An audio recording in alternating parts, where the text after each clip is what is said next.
version of this podcast. Woohoo! I know it's exciting.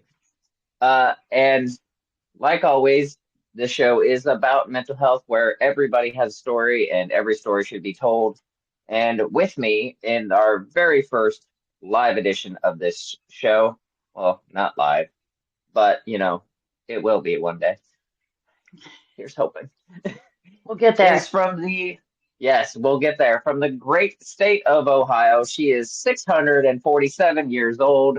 She is a lupus warrior, a lupus champion. She is a defender and uh, I'd say champion of all people, large and small, who suffer through all the world's injustices, and especially people named Todd. Yeah, Rosie Todd's. Chapman. Hi. It's all the Hi, how are Todds, you? though. Yes, I'm good. yes, I I'm don't trust a good. single one of them, though. No, no, you can't. That's why I have to defend them because they're really shady. They need Apologies to all someone. those Todds out there. But the Karens, on the other hand, we just say them, all right? Yeah, no. Y'all need to quit. Yes. So, how you been?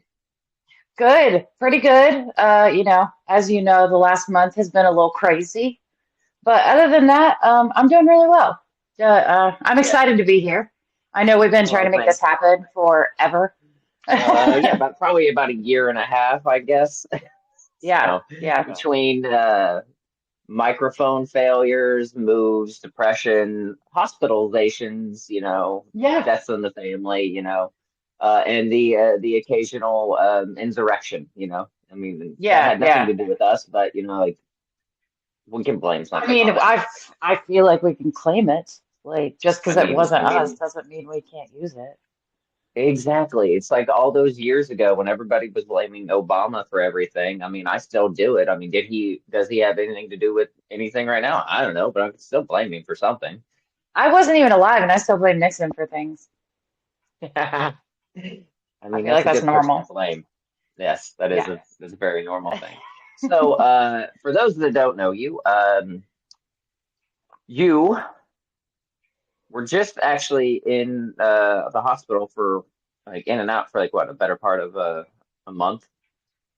Yeah, about a month, 6 weeks, something like that, in and out for just like I don't really know yet, like what actually happened. I have like a couple of appointments coming up to figure it out, but it's one of those things that, again, you mentioned lupus and stuff like that. When you have anything chronic, whether it's mental health or physical health or whatever, you literally never know what a day is going to bring.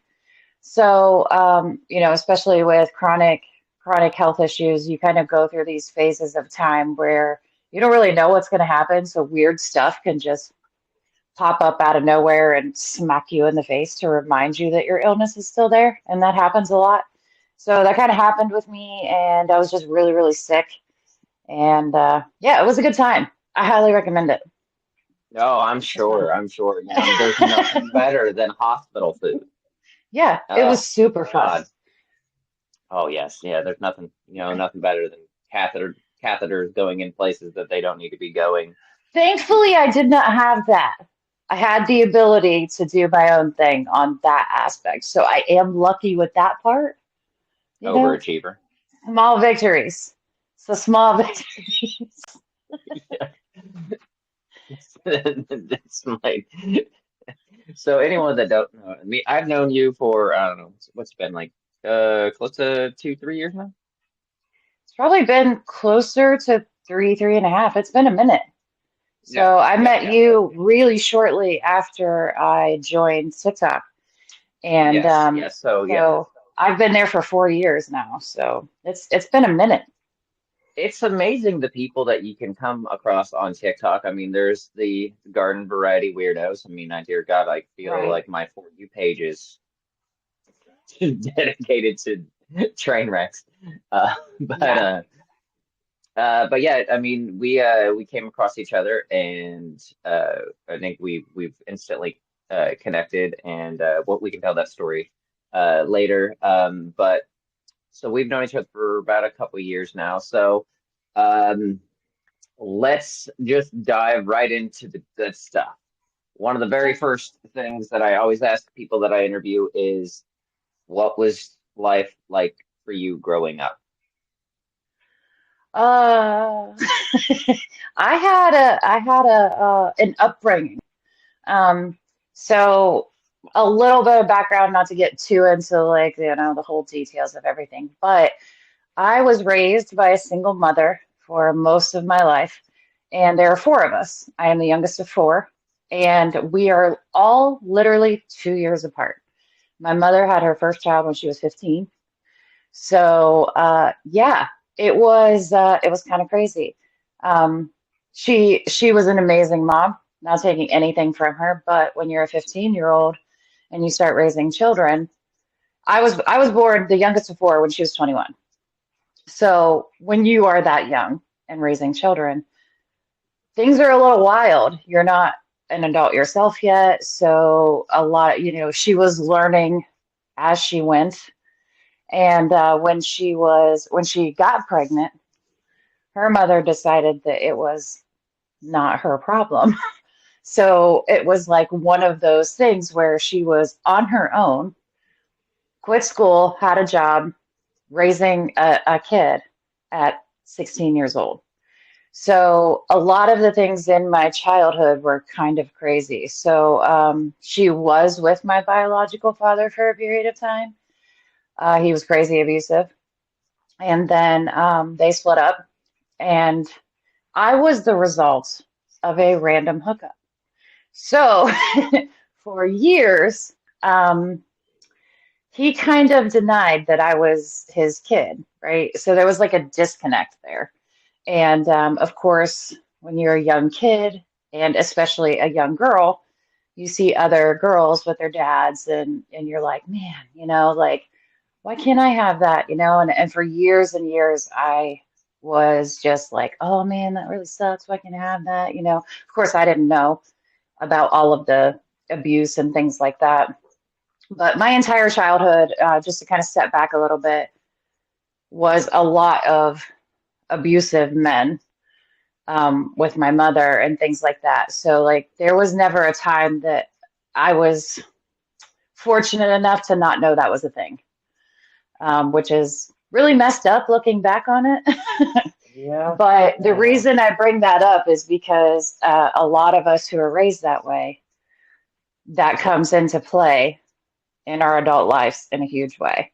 But again, to try to make a really long story shorter, um, I wanted that relationship so badly. I really wanted that relationship so badly. And then at a certain point, um, the the courts got involved. There were tests run, and of course he was like, "Oh, okay, this is my kid," which I look exactly like my other siblings and everything. So it was couldn't have been a surprise. Clutch my I know, pearls, right? shocker. Shocking. So anyway, so there was visitation established, and it was one of those situations where even when that happened, my other siblings were always more his children. So I still was disconnected and stuff like that. So I wanted that relationship so badly. So what that did was set me up for failure when it came to him. He's a really not good guy. So Mm. I don't know if it was because of that disconnect with me.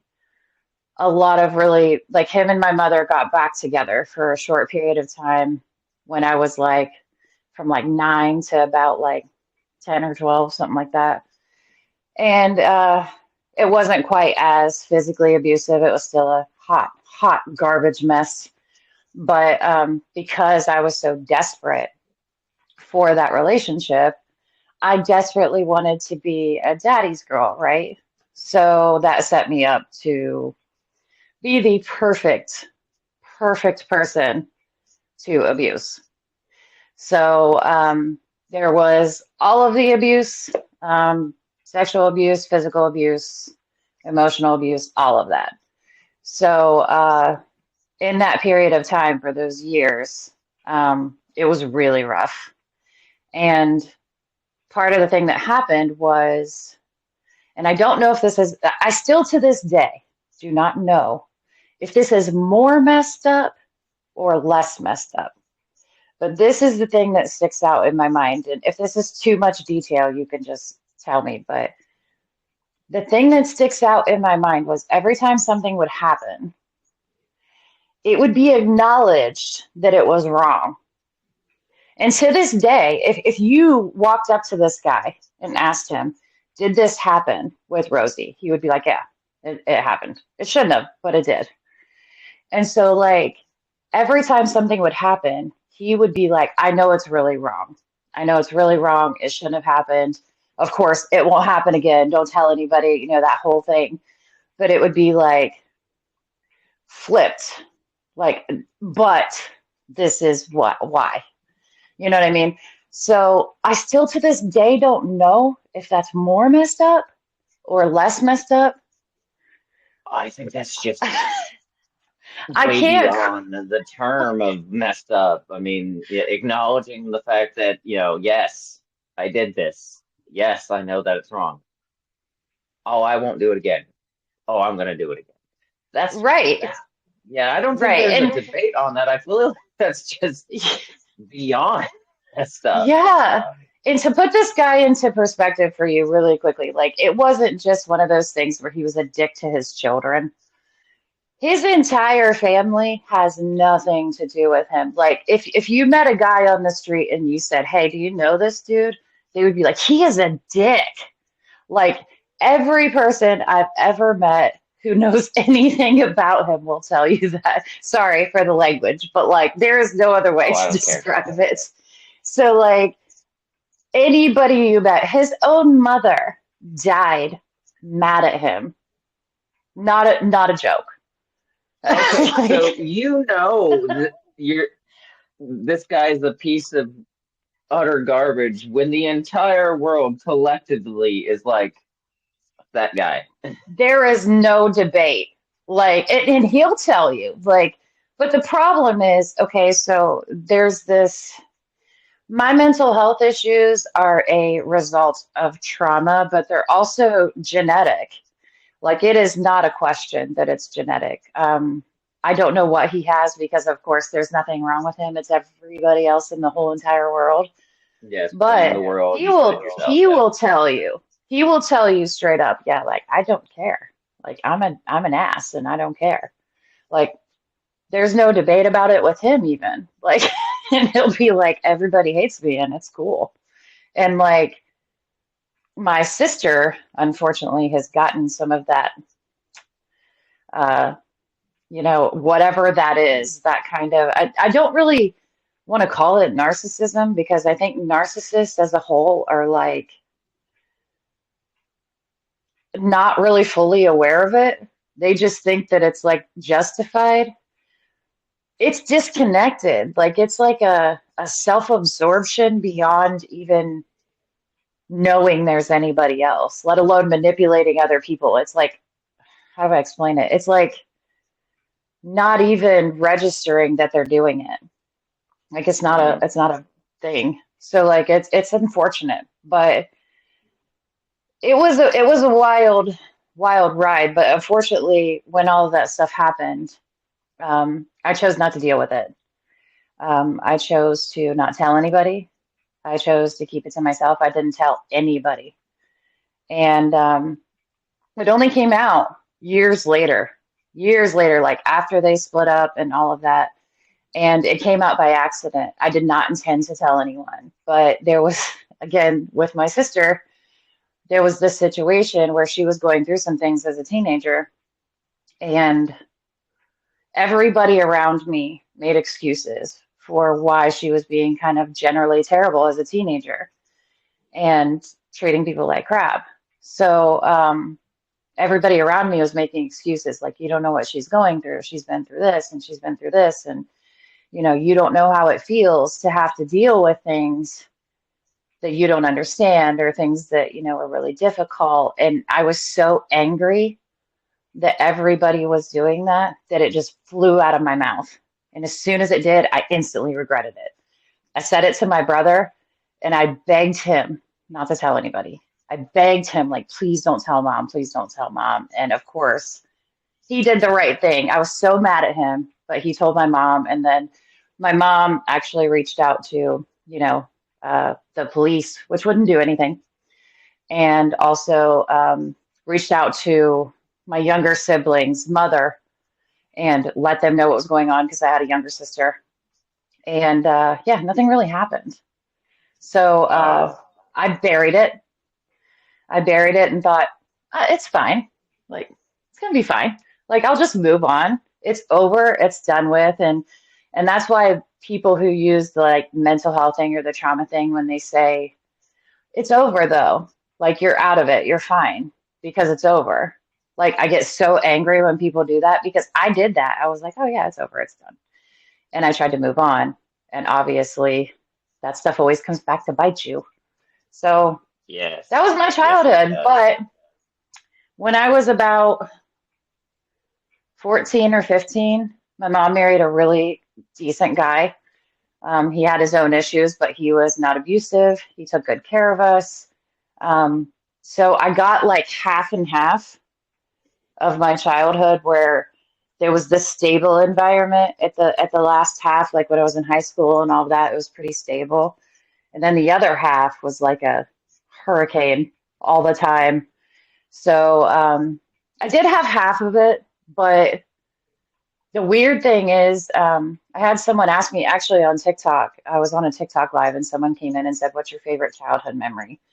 And I don't know if this is a me thing, but I remember in detail every bad thing that ever happened. Everything. I could not think of one.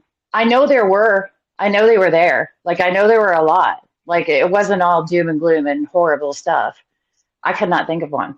It was like I had no good memories. It was like all of the bad stuff Yeah, loomed all so that dark largely. shadow was just so large and looming Yeah. that like any ray of light was just erased.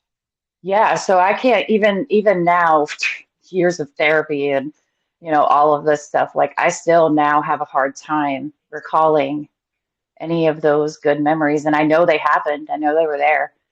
And I feel badly because I feel like, I have, I don't want to say I have guilt. My mother holds a lot of guilt because not surprisingly, the same thing happened to her when she was a kid. Mm. So it's one of those things that I think often is, again, generational. And she has a lot of guilt because she feels like she should have seen it. She should have known. She should have done more. And I'm like, I get why you feel that way, but what were you going to do? Like, you didn't know. You couldn't have done anything more than what you did.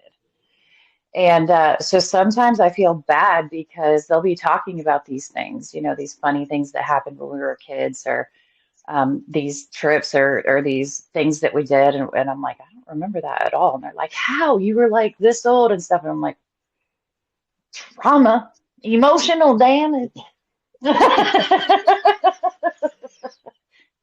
So yeah, that was Yeah, pretty yeah. much, I know that was a super long explanation. I tried to make it short, but it's so complicated when you talk about this stuff because it's not a straight line. No, no, no, Um, no. It's like that line from Doctor Who of, it's not a linear line. Life's not a linear line. It's a big ball of timey-wimey stuff. So it really that's is. what trauma can do. And unfortunately, a lot of people have that ball of just trauma that has taken over their entire timeline. Yeah. So, okay, so what is your relationship like with uh your family now? Has I things? have a great relationship with pretty much all of them. I mean, my sister Hmm. KK. She is awesome. She's like her and my mom, honestly, and this may sound cheesy to people, a 40-year-old saying this, but KK and my mom are the best friends I will ever have. My mom, people often think it's funny because my mom is a Christian woman, which everybody knows I am a Christian, but I am not a church going, straight laced, you know. Yeah. I use the F word like potpourri in a conversation. So, but my mother is not. She found the Lord and she goes to church and she doesn't swear and she's pretty straight laced, but She's also my mother. And if you ever want to know what she's like, age me 30, or 21 years. Um, it's exactly like that. I mean, you've seen the way that I am with, not to keep name dropping people, but like I have this friend, Kimmy, who we will go off on these tangents of the dumbest stuff. It'll be a made up scenario, and we just make it worse and worse and worse and funnier and funnier and funnier. Up until I met her, my mother was the only person in the whole world I could ever do that with. So but she's amazing. Like I said, we get along great. We spend a lot of time together. KK, if I knocked on this wall, she'd come running over. She lives right next to me. So Yeah, that's right. we get along great. My brother, we again have a really good relationship. Unfortunately, there is a little bit of a disconnect with him. We're all really close, but he lives in Alabama, so we don't get to see him as much. He has his, own life, his own family, and all of that, which I'm super proud of him for. He's a success. He has a really good job. Like he's like a plant manager for this big uh, chicken place in Alabama randomly. I don't ask me questions about that. I don't have any answers. And him and his best friend started a church, which, because there aren't a lot of, I don't know if you guys know this, but in the South, there are not a lot of non-denominational churches. So he Shocker. actually, right? He actually came up here one time to visit my mother, and my mother goes to a non-denominational church. And he was like, "This is so awesome." So he got inspired, and him and his friend went down and started a church. Of all of my siblings, or anyone really that I know or have known, if you would have asked me, who do you think would start a church? He would have been the last one on that list. But I'm super proud of him. His boys are amazing. His wife is amazing. Him and his wife were high school sweethearts. They've been together since high school. Um, now I have one sister. We have not spoken in about 5 years. We see each other at family events, and we are cordial. But she is the sister that I mentioned earlier. She has a lot of my biological father in her, and she has a lot of mental health issues. Um, I'm super proud of her because she has a history with addiction, and like she fought her way out of that. And as anybody knows, that is something that not a lot of people do. And I could not be more proud. She just graduated college. She went back to school to be a teacher, and this might be the part where I get a little emotional because this is hard for me. So I love her very much. And I say this thing all the time, and it's not just something I say, it's something that like has come about in my life. Um, Sometimes you can love people from afar, but they're not meant to be in your life. Yeah. You can love them and then be bad for your life. And really, unfortunately, she is one of those people for me. I'm super proud of her. I love her very much. And like I said, she fought her way out of something that most people don't, and I'm really proud about that. But it's not a good situation for me in my life, and probably a part of that is because it's triggering. Um, the behavior and the things like that are so much like that person that hurt me so badly. So for me, that's not great. But if she called me right now and said I need you, I would go. So it's one of those things that's difficult, but also you have to do what you have to do when you become an adult and you start having your own life and your own things. Like not everybody's meant to be there. It sucks, Yeah, I agree. but Yeah, it it does. happens. So it's Okay, kind of difficult. so But with all the stuff that happened in your past, how does grown Rosie navigate the dating scene? Because we're about the same age, and I know for a fact that there's not a lot of winners in the dating pool. So, yeah. what was your what was your version of fishing like for you? So again, this is kind of a complicated answer. Okay, so the first ever boyfriend I had, so most of you guys know him. He comes around and interacts and stuff. But he's amazing. He always was amazing. He was great to me. Um, he was like the kid at the pool, that you have like the little, we're a boyfriend and girlfriend now, but I'm not going to see you for the rest of the summer type of thing. And then Hmm. when we were in high school, we dated again for like a couple of years. He was amazing, amazing. And I will, my last dying breath, someone asked me, I will say that because he's an awesome dad. He's an awesome husband. He's wonderful. And he's been a good friend to me all of these years. When I went through my really bad things with depression, he was one of the people who still kept checking in, like, "Are you okay? Are you okay?" Even if I didn't answer. So that's one. Okay. That's a good one. That's a good one. That's one. However, the rest of it was a disaster. I did the thing that everybody does, and the thing that I always swore I would never do when I was growing up. I will never let a man put their hands on me. I will never let a man, treat me this way or this way. But the problem is when you grow up that way, it feels normal, Yeah. and it's hard to break that habit. So I was in relationships that were jealous. I was in relationships that were abusive. I was married for 7 years, and everything How was was it? fine. I mean, it wasn't fine. Let me back up. He was a jackass from the start, but I thought that it was okay, right? So he was Hmm. somebody he would be like he used to say to me, if you get above 140 pounds, I will leave you. And to put that in perspective, I weigh almost 150 right now.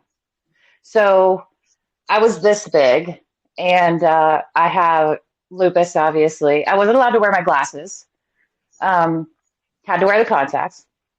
Uh, Okay. I Okay. Did have you want? I don't lupus. want you to be blind. It's so bad, dude. So I have lupus, and one of the triggers for lupus and lupus flares and stuff like that is UV exposure. I was not allowed, though, to not be tan. So I had a tanning bed, and I still tanned and all of that because I had to look a certain way, right? So, to make a long story short, that's how it started. And I was like, this is the one. Like, how could this not be Clearly. it? So, This is Prince Charming. Geez, Rosie, what yes, the fuck were you thinking? yes. So I got married when I was 25 at a whole wedding that was not really my idea of a good time. I had a whole big dress. Like, I don't do, no, that's not me. But I did it because it made the family happy and all of that, right? So I was like, it's one day, it's going to be fine. So anyway, again, to fast forward. So things were going along. I made a lot of money, right? I worked all the time and I made a lot of money. So I had a house when we met. I owned a house by the time I was like 21. So a nice house, not a mansion, but like a three-bedroom house, like pretty big house. And I had a house and a nice car, and got more cars when we got together because he deserved it from all my hard work. Of And course. yeah, so I worked really hard, and don't get me wrong, I was proud of working hard. That was always Yeah. something that was important to me. It was important to me to do well, to be successful financially, because I also didn't mention this earlier, but I grew up really poor, which shouldn't be surprising with a really young mother, single mother. Um, so it was always important to me to have my own money, to be financially stable, all of this. So I did, and I was really proud of it. I was the breadwinner, and I got sick about a year and a half into us being married. I got really sick, and I couldn't work. I worked for 2 years, 2.5 years, something like that, after I got diagnosed with lupus, and probably made a lot of mistakes because when I was first diagnosed, I did not respect the illness. I was like, I'm gonna mind over matter this ish. I got this, you know. Hmm. So there were a lot of times that I would go to work and literally like be just limping around work because my legs would be swollen. The only time I would call off work is when my legs were too swollen for my pants to fit, which is good decision making. But Yes. Yes. yeah, I got to the point where I literally woke up one night and this is not hyperbolic. I literally thought I was dying. I had this pain in my stomach and I was throwing up and stuff, like so much so I couldn't even like walk. My husband at the time had to carry me to the car, and I only lived like 15 minutes from the hospital, and I was screaming. I mean, you know me, I'm pretty chill and calm, and I was literally screaming the entire way. So that kind of continued, and they never, still to this day, have not really figured out why. I just learned how to like live with it and that I wasn't dying, obviously. So when that Yes. happened, Congratulations on not being dead. yes, not thank you. I work really hard at it, to be honest. Like it's a Apparently skill that not I've too hard, acquired. but you know. Not super hard. But yeah, so I during that time of making that adjustment to learning how to live with this and going through testing and trying to figure out what it was and all of that stuff, I could not go to work at all. Like I could barely like get myself to the bathroom, let alone go into I worked for a Honda supplier at the time. So it was a factory and I walked all day. I was in middle management at a factory and I walked all day. And so I couldn't do that. And I was on short-term disability, and I was intending to go back. I was waiting to figure out what was going on so I could get fixed and go back to work. And so I was still making money at the time because I was salary. And if you're Hmm. on approved leave, you're still, you know, getting paid anyway. So while that was going on, everything was cool, right? I mean, I was sick. He did his thing, and whatever, I was sick.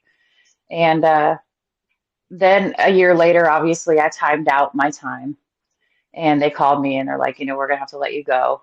And which was devastating for me, by the way, because I was so proud of being a hard worker and working my way up because I started there as a temporary and worked my way up. And I was so proud of that. And I defined myself by being a good hard worker. And so I was devastated. And after that was when a lot of the abuse started. Um, it was one of those things where I felt terrible about myself. I had lost my sense of identity, the thing that made me me. I was super active, um, and I didn't have any of that, so I lost it. And he took that opportunity to exploit that and make sure that I knew what a piece of crap that I was because I couldn't work or because I was sick or because I couldn't do the things that I wanted to do or because we were having financial trouble because I couldn't work and all of these things. And then it was not even surprising when I got to the point where it started just, you know, getting hit was not a surprise at all. And just to give you like I don't know how many people know like what the process is to someone who actually abuses you, but a lot of people don't understand like why didn't you just leave? Someone hit you. Why did you not just leave? Because that is not even close to where it starts. You are so broken down by the time someone puts their hands on you that you feel genuinely like that's what you deserve. So like you feel like such a garbage human and a piece of crap that's just the next step. That's what you deserve. So yeah, so I was in that for a very long time. And then ironically, my dog, my little passive sweet dog, bit him trying to protect me one time. And he was only about like 2, 3 months old at the time. And when that happened, I realized, holy shit, this is bad. Because when you're in it, I think, Boy. yeah, I think that your brain, though, like makes you believe that it's okay or that it's normal. I think your brain kind of protects you in the way that it's like, this isn't that bad. Like, and I think it's a survival thing because if you really realized how bad it was, you would not be like, you would not be able to cope. And when that happened, I was like, oh my God, this sweet, passive little ball of fur I mean, you've seen videos of Kane and stuff. He loves everyone. Hmm. Just bit him. Like, and so it kind of like shifted my focus a little bit. And I was like, okay, I got to get out of here. So I did. It wasn't a big deal. I know a lot of people have the stories where the husband says, you can't leave or blah, blah, blah, blah, blah. But at that point, I had become more trouble than I was worth. So it was not a fight to get out of there. It wasn't a thing. The only thing there was to fight about, I was like, I don't care. We had a house that I paid a lot of money for, and vehicles that I paid a lot of money for. But it was like two doors down from his mother where we owned all of this Mm. property and had this house and stuff. So he's like, you're not taking this and you're not taking this. I was like, I don't care. I left with my car, my computer, my dog, and my clothes. And I was okay with it. Like, I was just like, get me out of here, So I bailed. And then right after that, um, I casually dated a couple people who were also horribly toxic. Um, and then I got into a longer relationship with another person who was horribly toxic. And that was the way it Seeing a went. pattern here. Yeah. And then when that was over, so the last one, um, when that was over, I started to, okay, so let me back up a little bit. The last one that I was dating that was really, really toxic as well. I was really depressed at that point, like horribly depressed. So I didn't get out of bed. I didn't shower most days. I didn't, nothing. But he liked it that way because I was contained and I was, Mm. whatever. And plus, he got to go and drive my car and spend my money and all of that stuff. So, Such a but sweet so, guy. yeah. So when I started to try to pull myself up out of that, he was not on board at all. He Of hated course it. not. Yeah, he hated it. And so it just blew up. And finally, I was like, get the hell out of my house. Like, just go. And there was a whole story to that I won't get into, but it's pretty insane. He was cheating. Okay, I'll make it short. He was cheating with his best friend, who I knew and was friends with, or I thought we were friends, whatever. So at the point when I was finally done, and I was like, get your shit and get out. Um, she came to pick him up because he didn't have a car, anything, like, of course, because those are the ones that you want to hold on to, the ones Yes. who live with their mom, don't have a Hmm. vehicle, don't have a Yep. job. Like, he did not have a job the whole time we were together, all of this. Anyway, so I finally was like, get your stuff, get out. So she comes in. Okay, so, and this was before my hip surgery. I was on crutches. I could not walk. I was sitting in my bedroom because he was getting his stuff out of here, right? So him and her loading up his stuff, whatever. And he's like making this whole, I can't believe you're doing this to me. Blah, blah, blah. I'm like, okay, cool, bye. And I know that sounds really harsh, but I was so done. So No, done. it sounds great.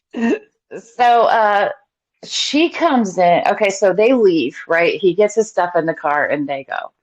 And he had a couple of things here, so he still had a key and all of that. I wasn't worried about it. I was like, okay, fine, whatever. No big deal. So I'm sitting here in my bedroom watching TV and I hear my front door open. I'm like, oh, okay, so he must have forgot something. She comes in and I'm like, okay, this is weird. So she comes in and sits down on my bed and is like, I really think that you need to talk to him and you need to like try to work this out. And I was like, excuse me? I was like, look, I know that you are trying to be nice. I know that you're trying to be helpful. You're trying to help your friend. And I appreciate that. But frankly, this is none of your business. And you don't know what it's like. Like, you don't know what it's like to have to deal with this person every single day, all day. So I am sorry, but it's not your business and it's done. And she stood up and she said, okay, this is a really bad word. Am I good? I don't care. Let it fly. She stood up in my bedroom and looked at me and said, it actually makes sense now. You're kind of a cunt. In my bedroom. And I was like, oh, I was so bad. And I was trying to get up, but I literally could not walk. So I'm trying to like get to my crutches, and she is booking it out the door because this girl was like 100 pounds soaking wet. And I was mad, bro. I was mad. So I'm trying to like get to the door, right? I'm like trying to hobble to the door. So she's already out the door in the car and trying to pull out. And I'm standing outside my door, like on crutches, like, give me my effing key back. Like, I was so freaking mad, dude. I was so freaking mad. I was like, you just walked into my bedroom and called me the C word. Like, into it, like, right here. It was, yeah. All right, So, yeah, some to highlights answer there. your question in a really short term thing is I make great choices. I've made great choices when it comes to men. Yes, clearly. So in a nutshell, not Actually, only before we go on from the dating, let me say this. After that was over, I was done.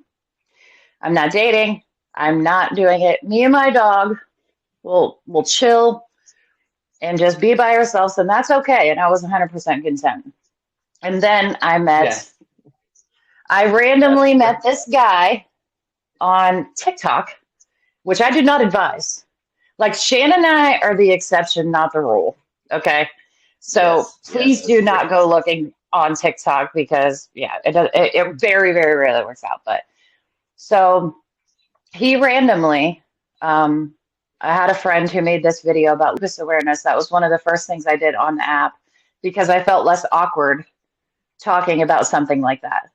And I was still really uncomfortable, making videos and things like that. So I was like, oh, I'll talk about some lupus awareness because I'm knowledgeable about it, and it felt less uncomfortable than talking about myself or, making videos or whatever. So a friend of mine made this thing about it, about Lupus Month or Lupus Awareness Month, which is May. And Contra randomly duetted it, like two or three people in, and this guy that I knew was tagging me in all the duets when he saw them.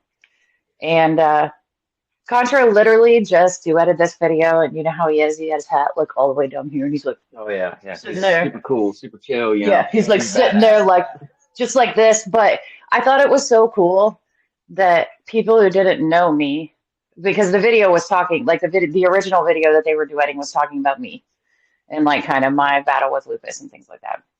And so like people were duetting it literally just to show support. And that was the first time that I really experienced how supportive like social media can be. Like how supportive and like even when people don't know you, they kind of just want to like most people I think want to be kind.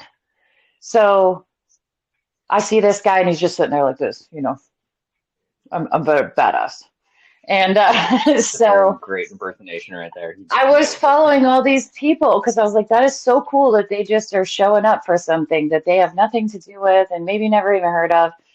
So I followed him and then I started this story is so dorky and so nerdy on my behalf, but I started to really like his stuff. He's really funny, as you know, and Yeah. he made a lot of really cool videos. Like even the videos where he was just lip syncing or whatever, they were really cool. Like they were edited really cool and stuff.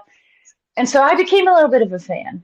And he had a bigger account. My account was really tiny, like 1,000 account. And he had like 12, 13,000 followers. I was like, oh, he's so cool. And like the second time I think that I ever went live, he came in my live and I completely fangirled about it. It's so embarrassing. Aw. But he came in and I saw his name pop up and I was like, oh my God, it's Contra. Oh my God, it's Contra. I can't believe you're in my live, or whatever. But then like after I did that dorky little thing, I kind of just moved on and started talking.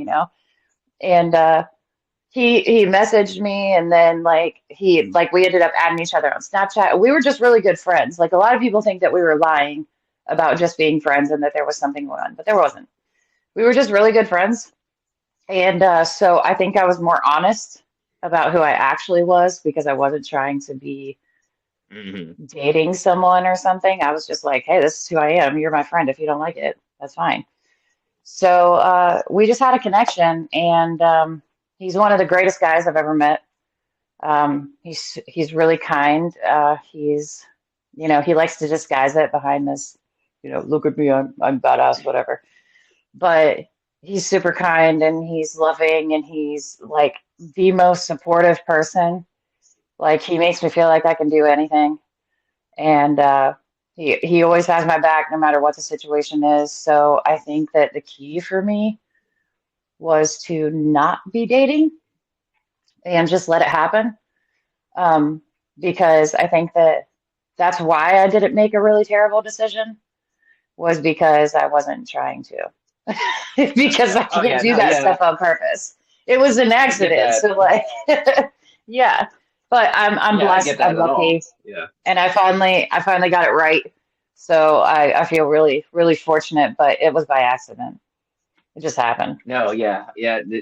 That your story with Contra is basically the almost the same as me and Bianca. Like I Yeah. was fine being by myself. I had been by myself for God, a better part of like 5 years. I was, I mean, Mine I was really 3. at the time wasn't. I wasn't doing. I wasn't being like the.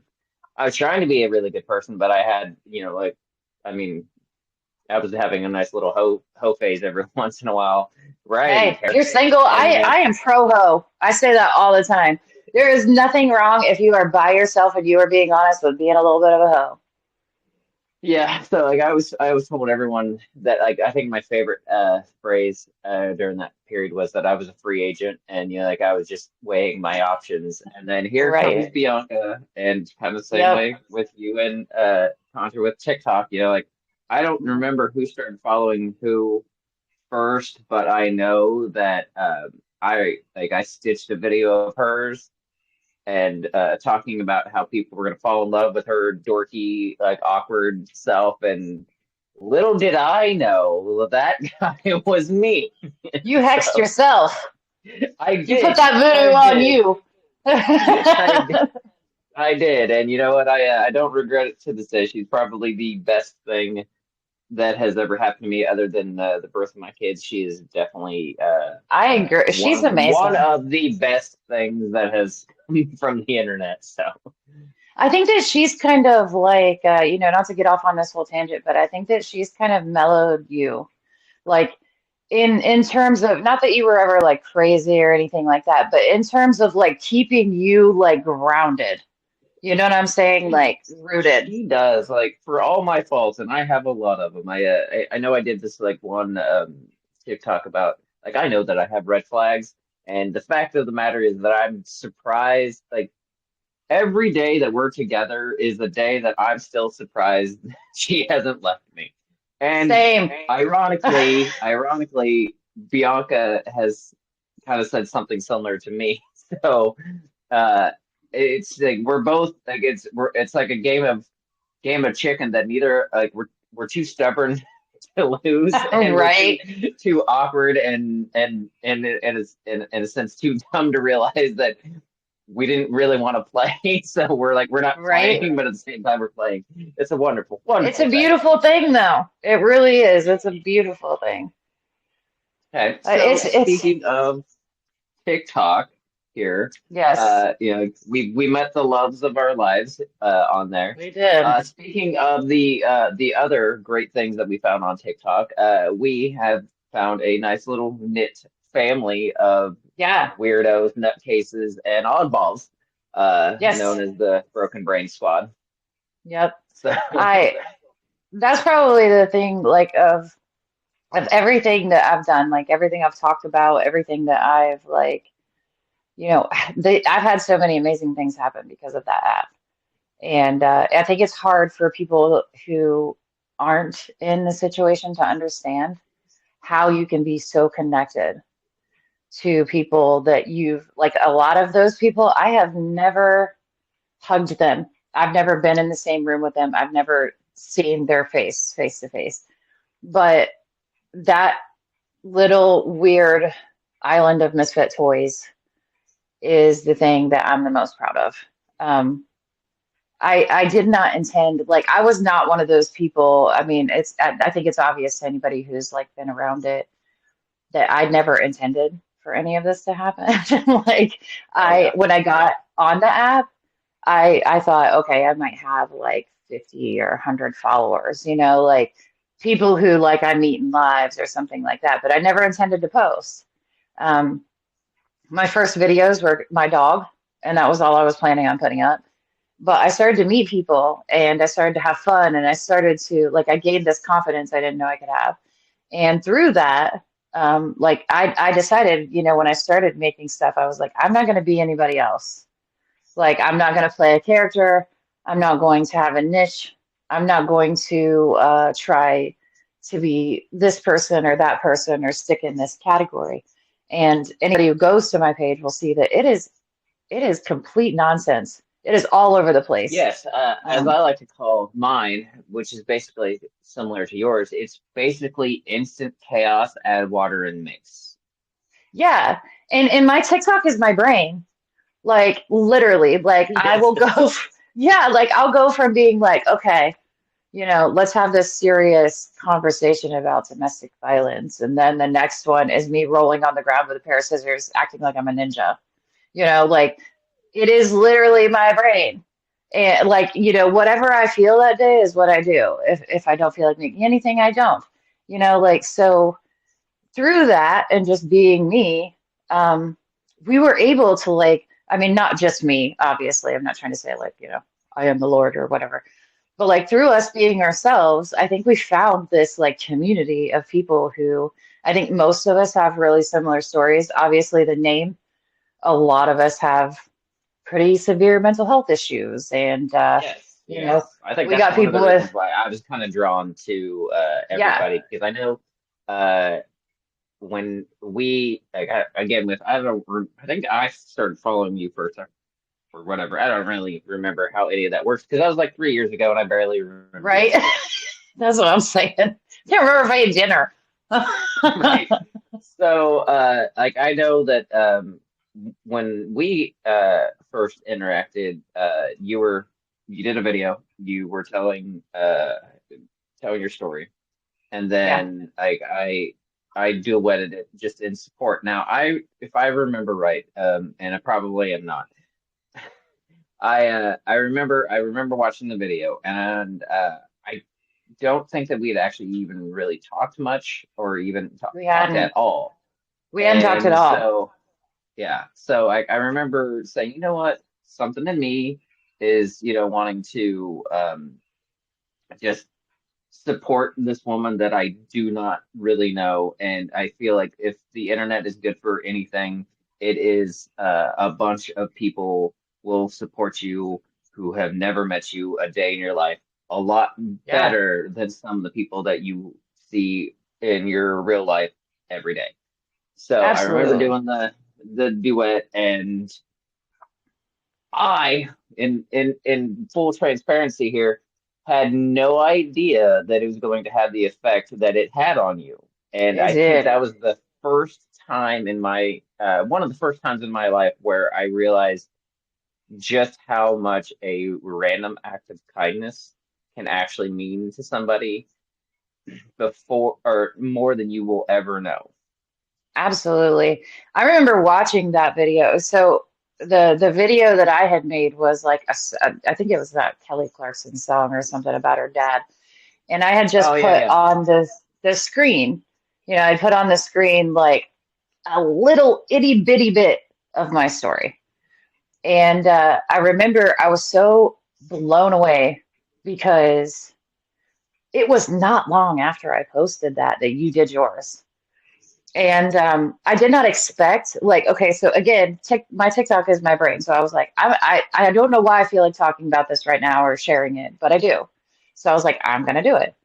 And I did not expect it to resonate with people. I did not expect people to like support it really or whatever. I figured like people would watch it, maybe like it, whatever. Excuse me. And so it was maybe an hour, I think, after I posted that video that you did yours. And I remember sitting there watching this video. I swear, if you had a camera on me, then you would have been like, "This lady is nuts," because I was watching this video just sobbing, like just sobbing about it because I was like, "Oh my gosh, this person does not know me." And I can't remember exactly what you said in the video, but it was something along the line, like the gist of it was, "I'm so proud of you for opening up and sharing your story, and you did this thing at one point, and I will never forget this. It was like toward the end of the video, you did this thing where you bent down and you went like you just clapped. Oh yeah, yeah. And Okay. that hit me so hard. Like it hit me so hard because at the time I guess I didn't really think fully about it being a thing, like it was just like, I'm gonna do this, whatever. It was like an impulsive thought to just put it out there.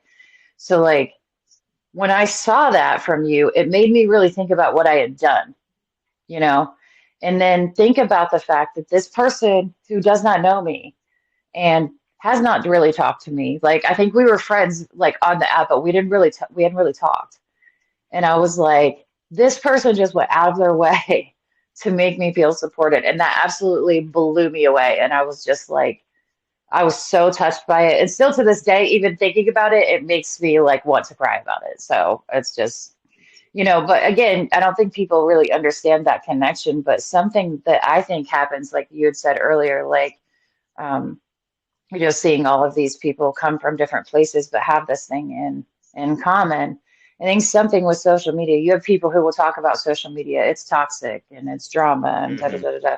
It's not. And it Social is media is a for the most tool, part. But yeah, right? But there's a it's a small. tool. I feel like there's a small section of social media that is horrible. It's toxic. There's It's tons all of it that's like mockery, that. and and in some realms it's dangerous. I know my DMs are Absolutely. all of that. Mine too. But what I'm saying is yeah, there's a big part of it that is all that. But what I'm saying is that social media isn't anything. It's a tool.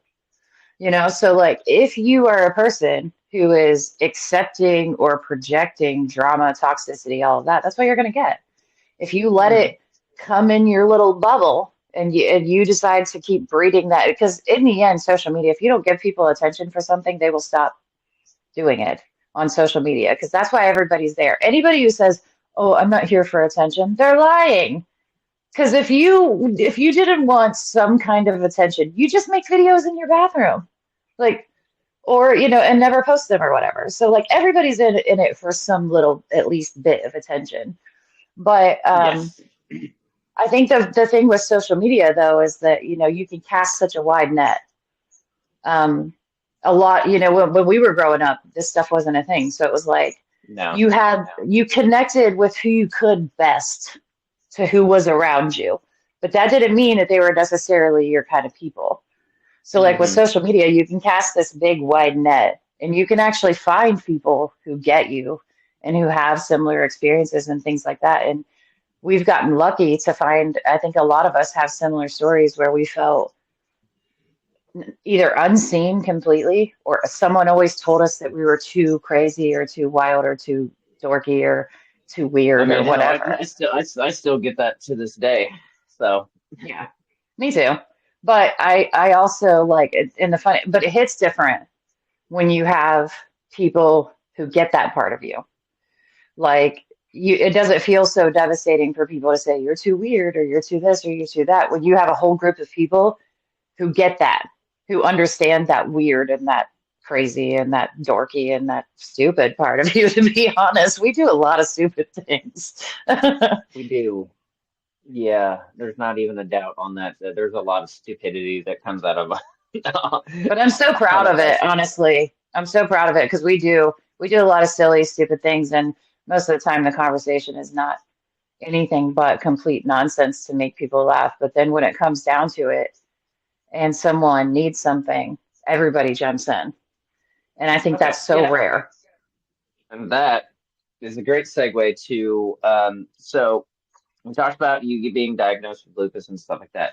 So you have taken your internet presence and kind of morphed it into a little bit of more of a lupus awareness activity, well, Yeah. activism kind of thing. So, and because of, you being the genuine person that you are, and the fact that you've got this wonderful group of friends and family on here or on TikTok and, in life, and they have kind of propped you up more to help promote all this stuff. Uh, you've done How much have you been able to raise for the lupus awareness? It's insane. I'm just going to start out by saying that all of this is insane and not like all of the stuff that has happened as a result of just, I mean, really just being myself and talking about my life. And, because like you said, most of my content where I actually say something, because most of it's nonsense to make people laugh. But the stuff where I actually am talking about something, it's either lupus or mental health. Those are the two kind of like important things for me because they were so significant in my life. And for me, those two went hand in hand. But as far as what we've done for the Lupus Foundation, so last year was our first walk with the TikTok group, right? And I found out about it only a month before the event, because it was the first one back after COVID, and I didn't know they were going to do it. So I found out a Right. little late, and I was like, I mentioned it in passing. I didn't expect it, like everybody to be like, let's do this. Um, I found out about it and I was like, yeah, I think I'm going to do this. I'm going to try to put a couple people together or whatever. And they're like, all right, let's do it. And they were all just like right there. So last year I set our goal at $200 and we raised like 4,705, something like that. Like it was nuts. Like so much so that literally like I didn't think about it. Like we were just doing our thing, and most of it was just us being silly and doing silly things to make people laugh. And they were doing donations and stuff.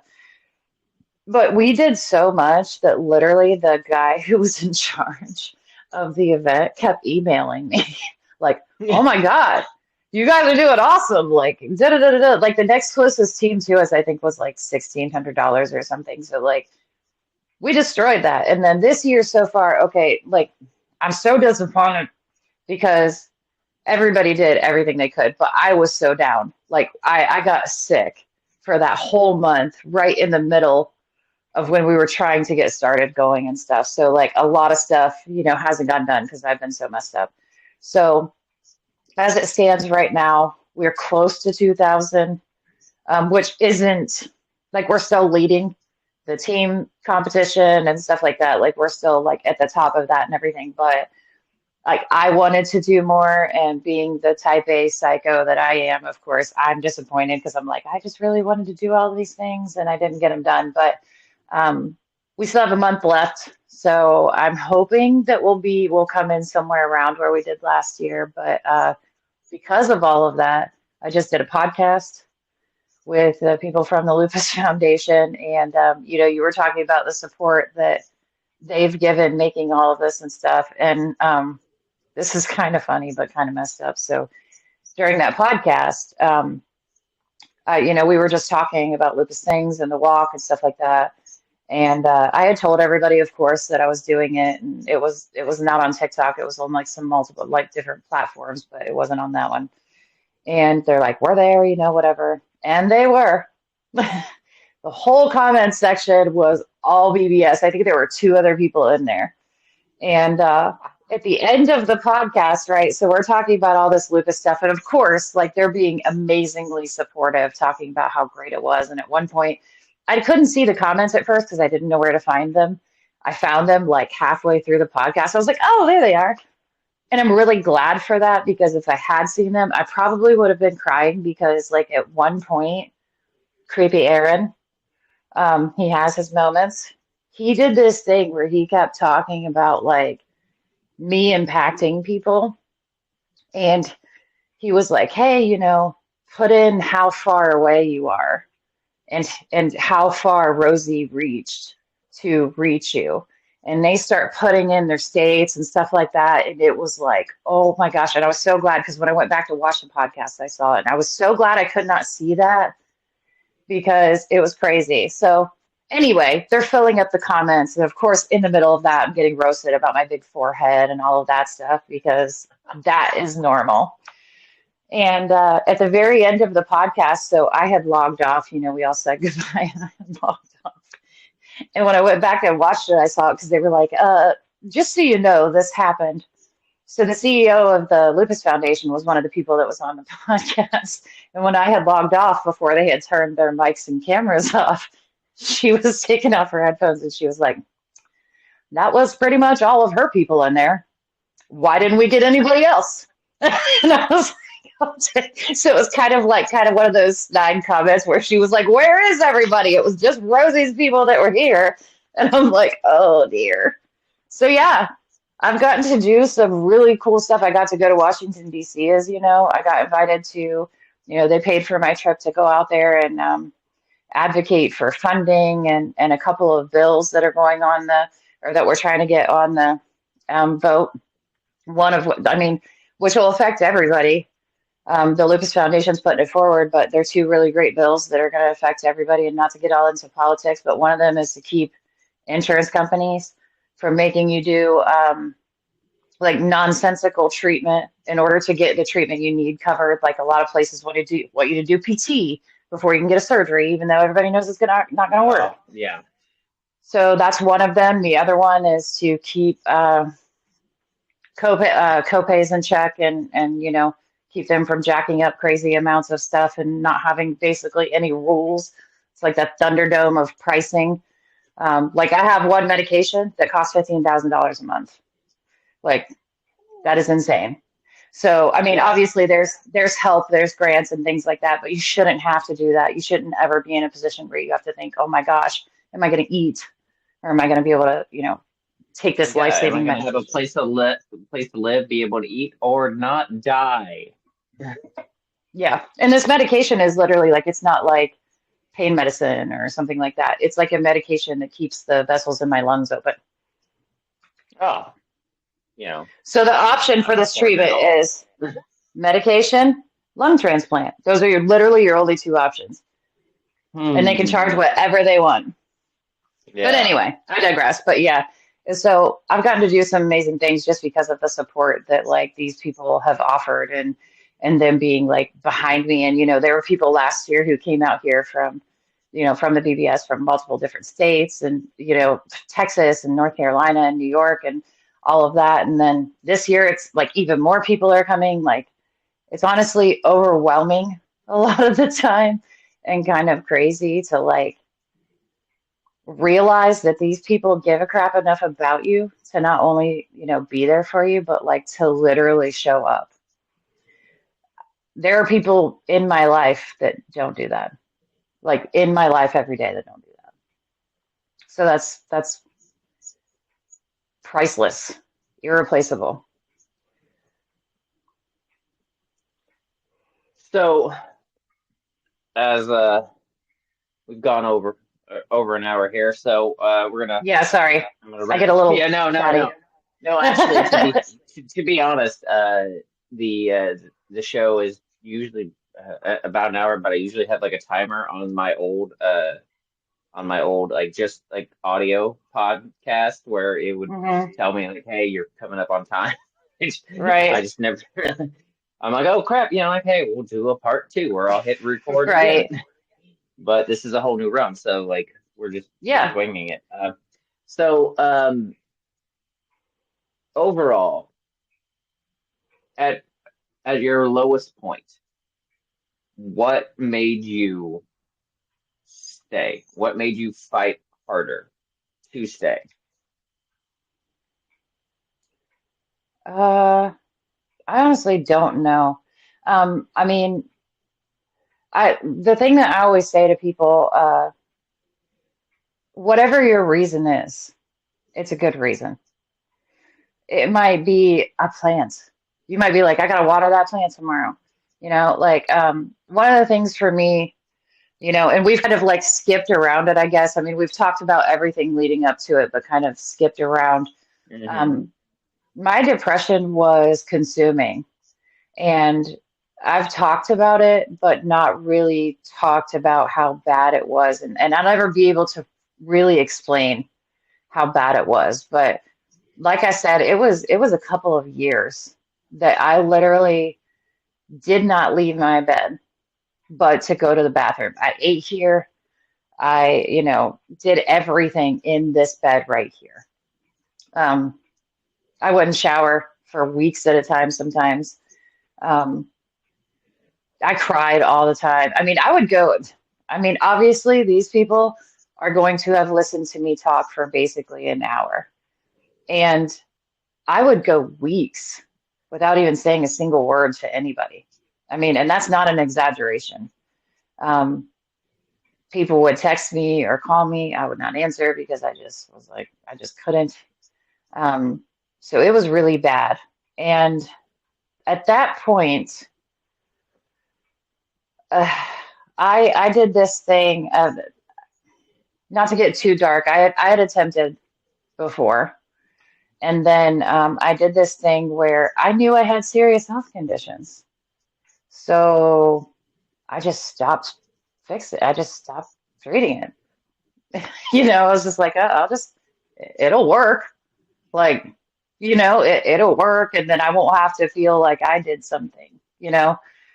And, but during that time, it was kind of one of those things where I had a dog. And as silly as this seems, that dog would make me go outside a couple of times a day. I would have to get up to feed him. Like, and that seems silly probably to people, but it kept me here. And that dog there was a time when that dog was the only creature that I talked to. Um, that dog has, that dog has more of my tears in his fur than I can even describe. Um, so, I mean, that was the reason, but I'm realizing now whether you believe in God or the universe or goblins, it really doesn't matter. Um, Whatever you believe in that controls your life or that impacts your life or the force that goes around your life, um, there is always something happening, and you literally never know what's around the corner. So I joined TikTok because I didn't leave my bed, and I was like, well, this will be a way to run out some time.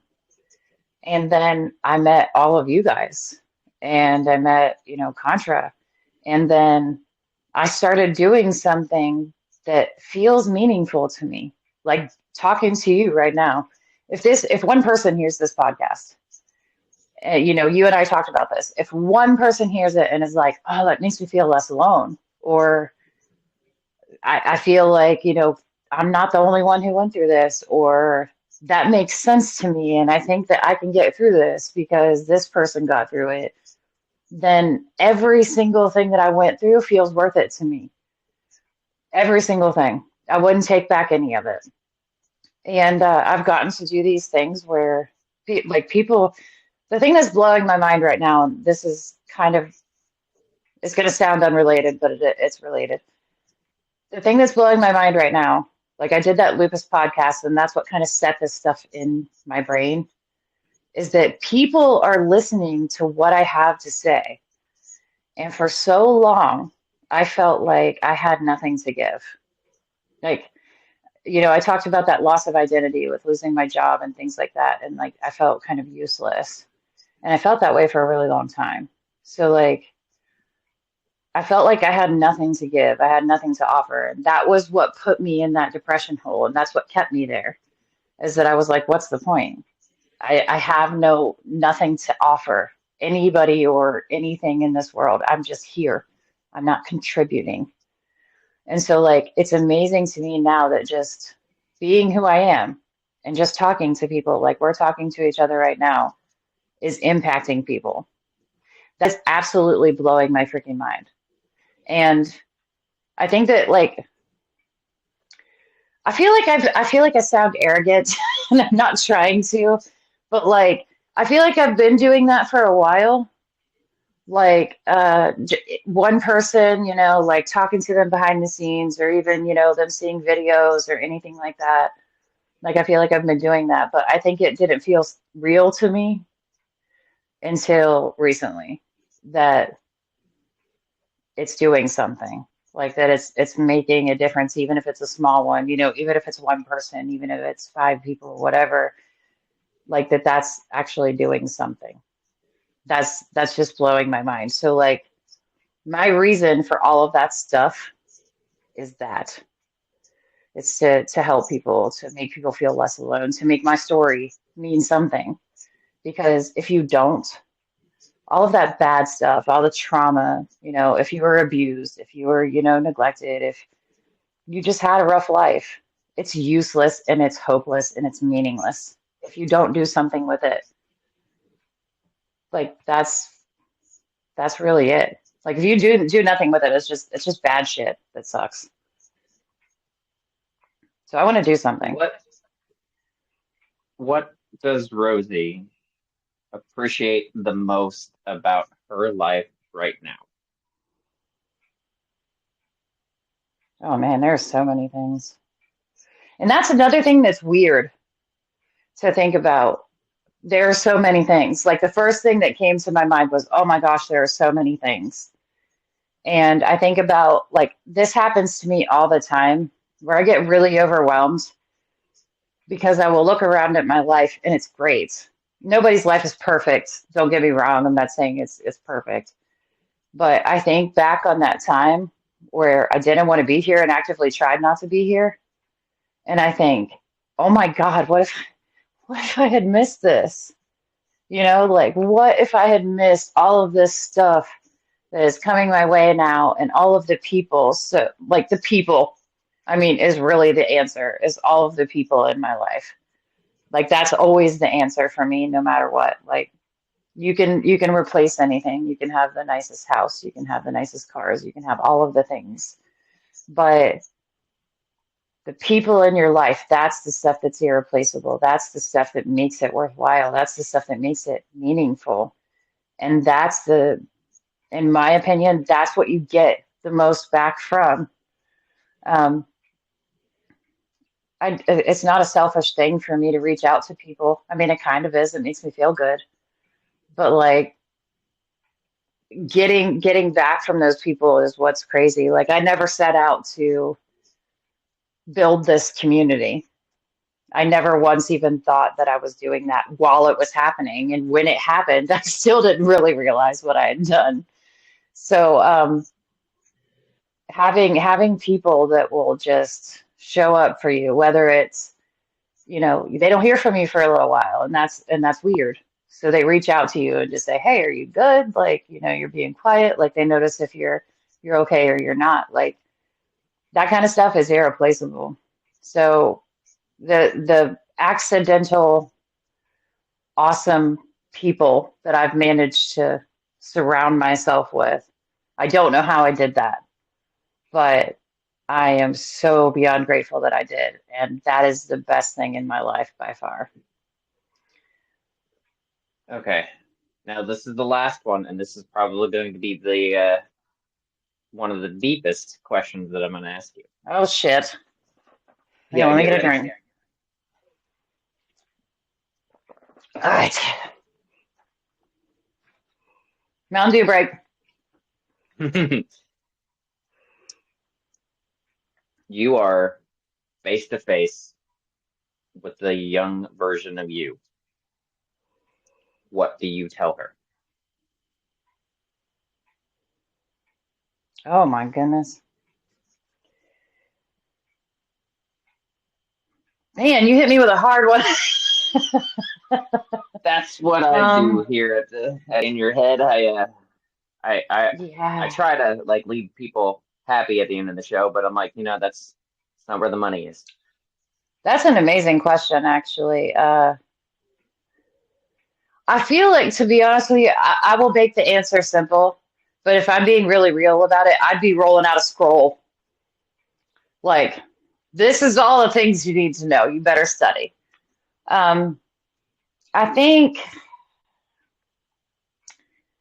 I think the basic thing I would have to tell myself, because this was the thing I struggled with the most, is who you are is enough.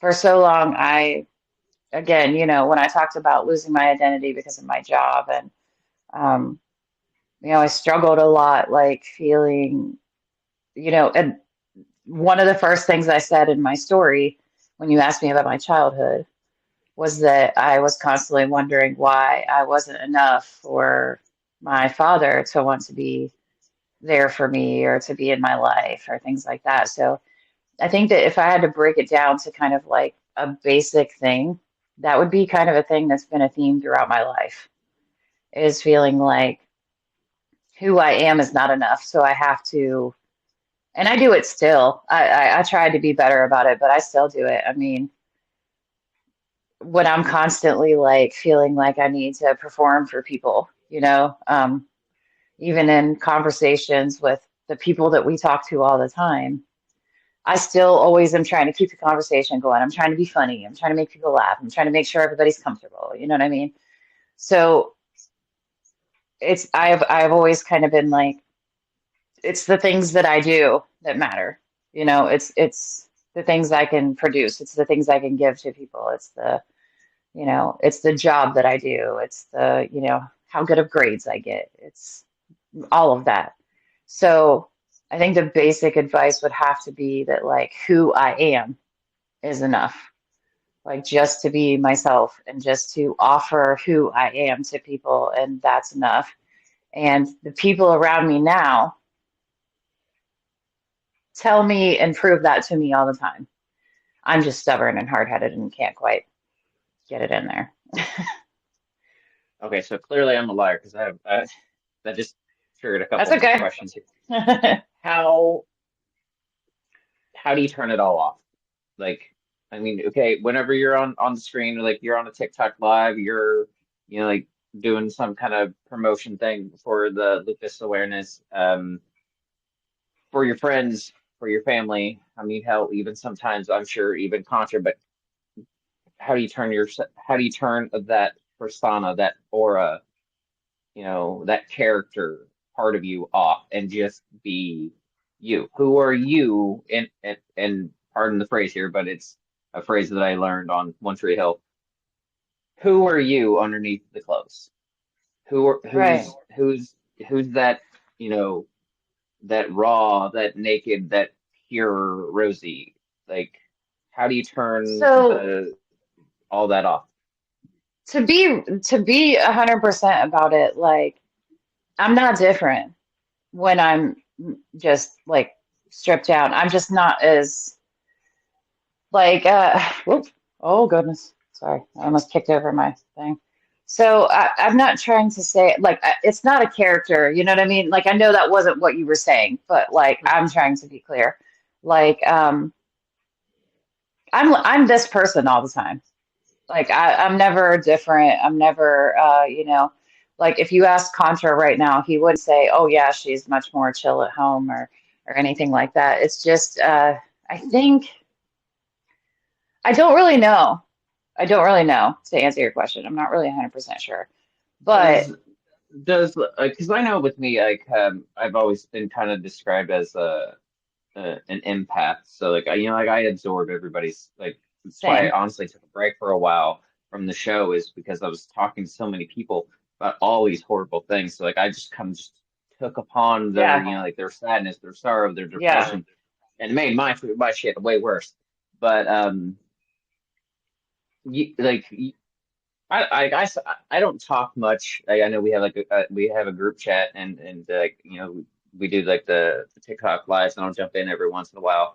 Um, but I like real like real life, like private life, and then Yeah. like that I keep from everybody. Like I have to be away from like a lot of things. I have to just be like in a single quiet environment for me to just get through another day. And How do I you deal mean with all that's that? that's part of it. I think that's part of it. And that's the thing that I have now that I never had before, which is probably why I can do things like this.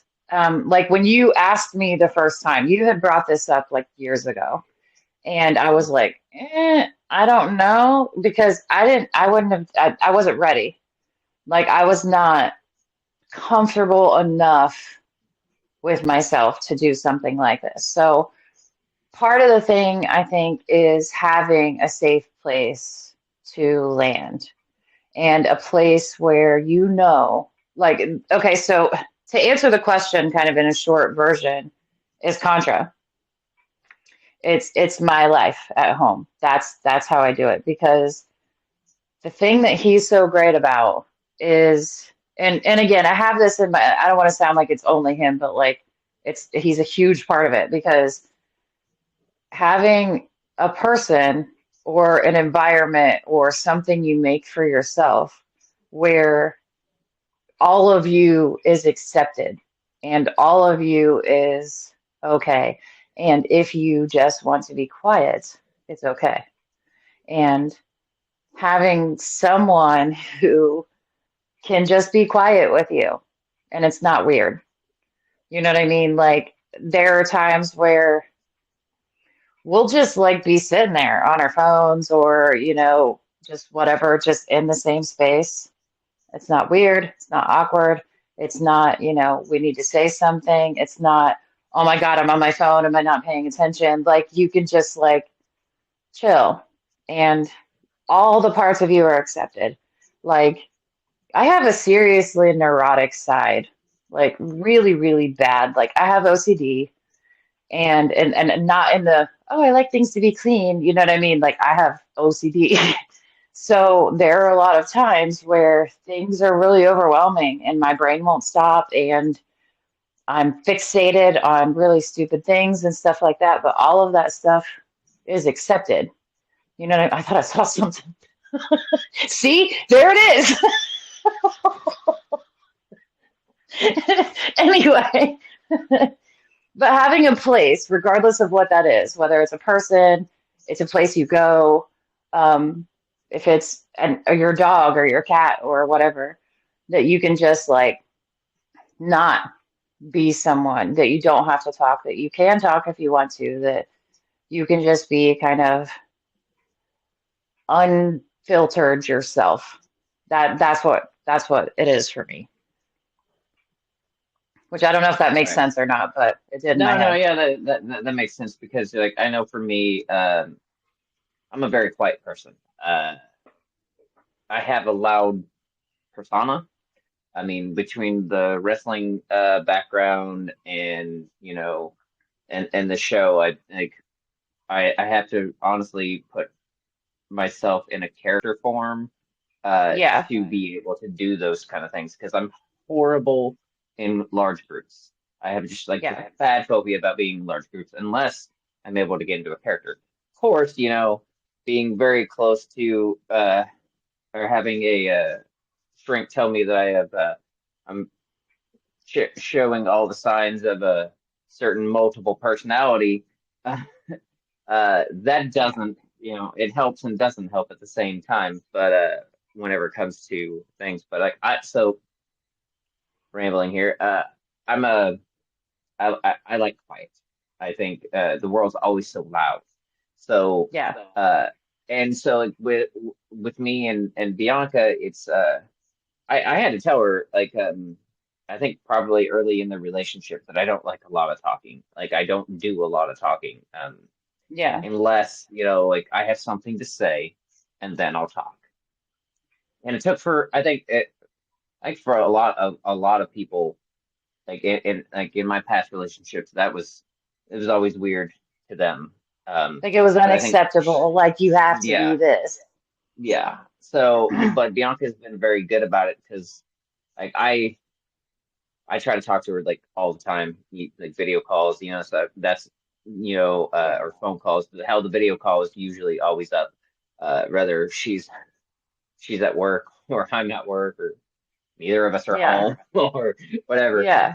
But even whenever we'll talk every once, like we'll talk about some things, but most time like we'll just be chilling on our phones, just like look up every once in a while, cheesy Yeah.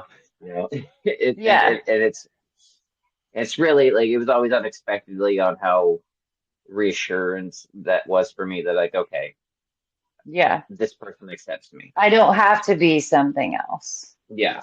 And Because the like thing that you I told said, her it's like it's exhausting to be yeah. so many people for so many personas and so many characters for so many people. Um, Yeah. at least that like I don't know how it is for everybody else, but like for me, like because like with my friends, like like I want to be, like hey, I'm that guy that will as we'll send supportive messages, complimentary messages, to make sure that like, hey, if nobody said a nice thing to you today, this is, Someone like I did, want you yeah. to, I want that thing to be because I remember whenever I was at my lowest, and I talked about this in the very first episode of this show on my story. Um, One person sent me the right text message at the right time, and it literally changed and saved my entire life. Yeah. So me doing that, like that's like I have to get in that mindset because like it in a way I think it might be a kind of an obsessive thing because like if I'm in, I'm locked in. I'm obsessing over it and like I cannot not think about that thing. Like I've Right. woken up at like 2, 3 o'clock in the morning thinking about the weirdest shit on my phone, Googling it, going down the whole rabbit hole of YouTube videos, audiobooks, the whole Yeah, thing about stuff that I I've done that. don't care about, but I cannot Yeah. not think about it. Yep. So, I And mean, like it one of can be the things exhausting. for me, I think on the flip side is like, I don't have to do that. I don't have to do that with the character thing. You know what I mean? Like this person that's in front of you, and this is one of the reasons why I discussed earlier when I set out to do TikTok and stuff, I was like, I'm not doing that because I didn't want, I knew that I could not keep that up. And I think there are a lot of people who put forth like this character and then they're like, oh, everybody likes me so much, but they only play the character. So no, they don't. You know what I mean? Like they like who they think you are. And so for me, it was really important to be like my whole self. So I don't have that character thing, but I guess that my thing is just like I'm constantly thinking about what's going on with other people. Like anybody will tell you that I am a human BS detector because I watch people all the time. So like I'll just sit back and just be seeing what they're doing, and when they change something up, I'm like, something's going on there. And Yeah. really quickly, because we're talking about all this, I do want to mention something because you said the thing about the text, and it reminded me. And so my life was saved by a phone call. So the one time I actually did commit to not being here, a random phone call saved my life. And I got to tell this story really quickly. It's not super long. But I had this friend that I worked with, and I hadn't been working in like 5 years. And we talked kind of on social media here and there, whatever, not really too significantly. But when we worked together, she was going through some like depression issues and mental health stuff. And so, like, I was her boss. There were a couple of times I just pulled her off and like we sat in the locker room and I was just like, what's going on? Just talk to her. Didn't think anything about it. Just somebody needed something. And I was like, okay, I can, sit here and talk to this person. Didn't think anything about it.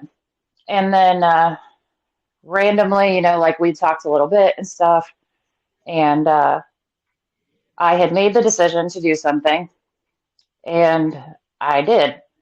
Then my phone rang, and I saw the name on my phone, and we had not talked in a couple of years. And I was like, if I don't answer, they're gonna think that they could have done something, and they can't. So I'm gonna answer. I'm gonna get this person off the phone, and I'm gonna go on about what I'm doing. So I answered the phone, and she proceeds to launch into this whole thing about how much I helped her just by listening. And then went further to be like, I've been having some more issues lately, but I've been looking at your story and like, if you can get through what you're getting through, I can definitely do what I'm doing. And I felt like such a jackass. Like, I was like, oh my God, what is wrong with me? And then that was the moment. Like, that was the moment that I realized you never know who is watching you and who is taking strength from what you're doing, even when you feel like you're not doing anything. So that was the moment that was kind of like a light bulb for me, where I was like, I'm barely surviving. So much so that I don't want to be here. So, and this person is taking strength from what I'm doing.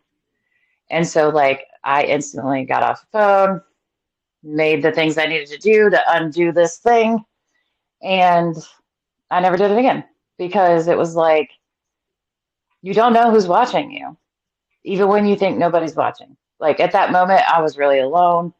I lived in a little apartment in a town that was completely outside of everything, all by myself with just me and my dog, and nobody was around. And this person randomly calls me out of the blue. Why then? I do not know. Why she decided she needed to call me then and talk to me and tell me this, I will never understand. But that girl saved my life. Her name is Heather Richmond, and I will forever Have be you told her grateful to that her. story? Yes. I only recently, 'cause I was ashamed. I felt ashamed for a really long Oh no, time. no, yeah, I know exactly what you're talking about because like my Yeah. friend Katrina Woody, I will always and forever just blast absolute praise to her Yep. for that, and I tell her all the time that there's no me and Bianca without her. There's no this podcast without her. There's like there's a large portion of my life after 2000 that day on 2000 in 2019 that doesn't happen without her text Yep. message. And it she gets She emotional. I she get uh emotional about it. yeah, she comments on my stuff. Like, I cross post some of my stuff to Facebook and stuff like that, and she'll comment on it and be like, "I'm so proud of you." And I say the same thing every single time. I'm like, "This is I couldn't do this if it wasn't for you. I wouldn't be here to do this if it wasn't for you." And it makes she's always like, "Stop saying that." And I'm like, "But it's the truth." I think it makes her uncomfortable because she's like me with like compliments. She's like, "Ew." I You mean, know what I yeah, I mean? mean, I'm the same way with Like, compliments. I mean, I can't stand them. They make me super uncomfortable. but you And can like never I say get enough. awkward.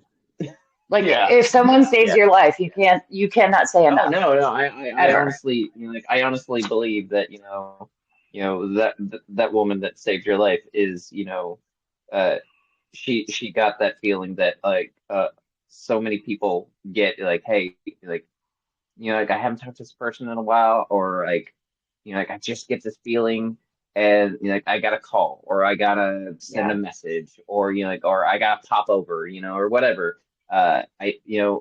What like I feel like in my opinion, God's like, hey, boom, like do this. I need you to do That's this. that's what I think too. And I'm like, I honestly believe, and I've said this a lot, and it makes people uncomfortable who don't believe, in the same thing that I do. And that's okay. You can believe in whatever you want. I'm okay with it. But for me, this is how I describe it. Like, I think God does that with a lot of things, and puts you in places or gives you those, you know, disturbances in the force to say, go do this. But not everybody listens.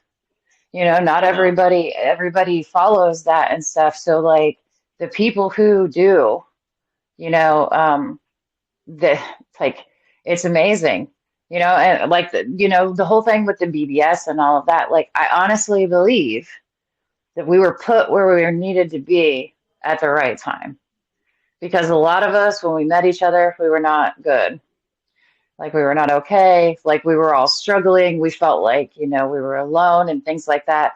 And then now all of a sudden, 2, 3 years later, we have this whole group of, you know, insane people that, get each other, and we don't feel that way anymore. Like, even if we are losing it or whatever, we have a place to go, like a place where people get us. And I think that, like, all of that was meant to happen. And that might sound cheesy to people, and that's okay, but, like, I think that we're put where we're supposed to be, regardless of what you believe in. You're where you're supposed to be for a reason, but you have to choose to do something with it. Yes. All right. So last thing,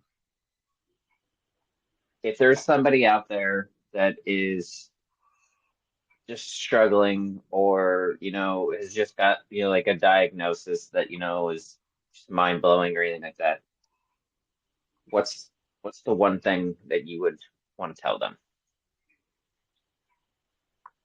First and foremost, it's okay. If you're if you're barely hanging on, it's okay. If you're, scared, it's okay.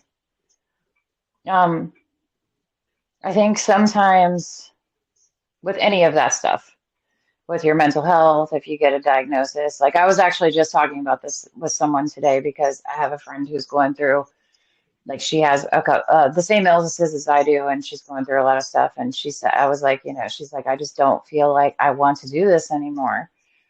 And a lot of people don't understand the difference between saying, I don't want to do this anymore and I'm not going to do this anymore.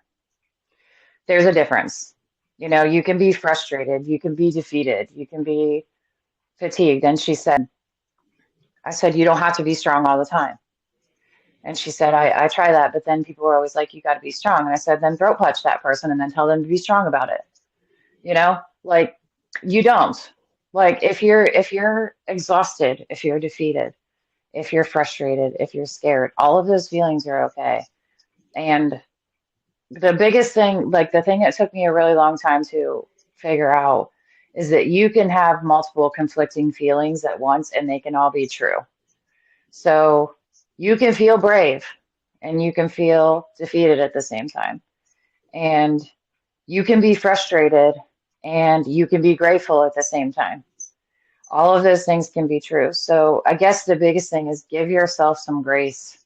I think a lot of times we try to do what we try to do or feel or function the way we feel like we should instead of the way that we actually feel.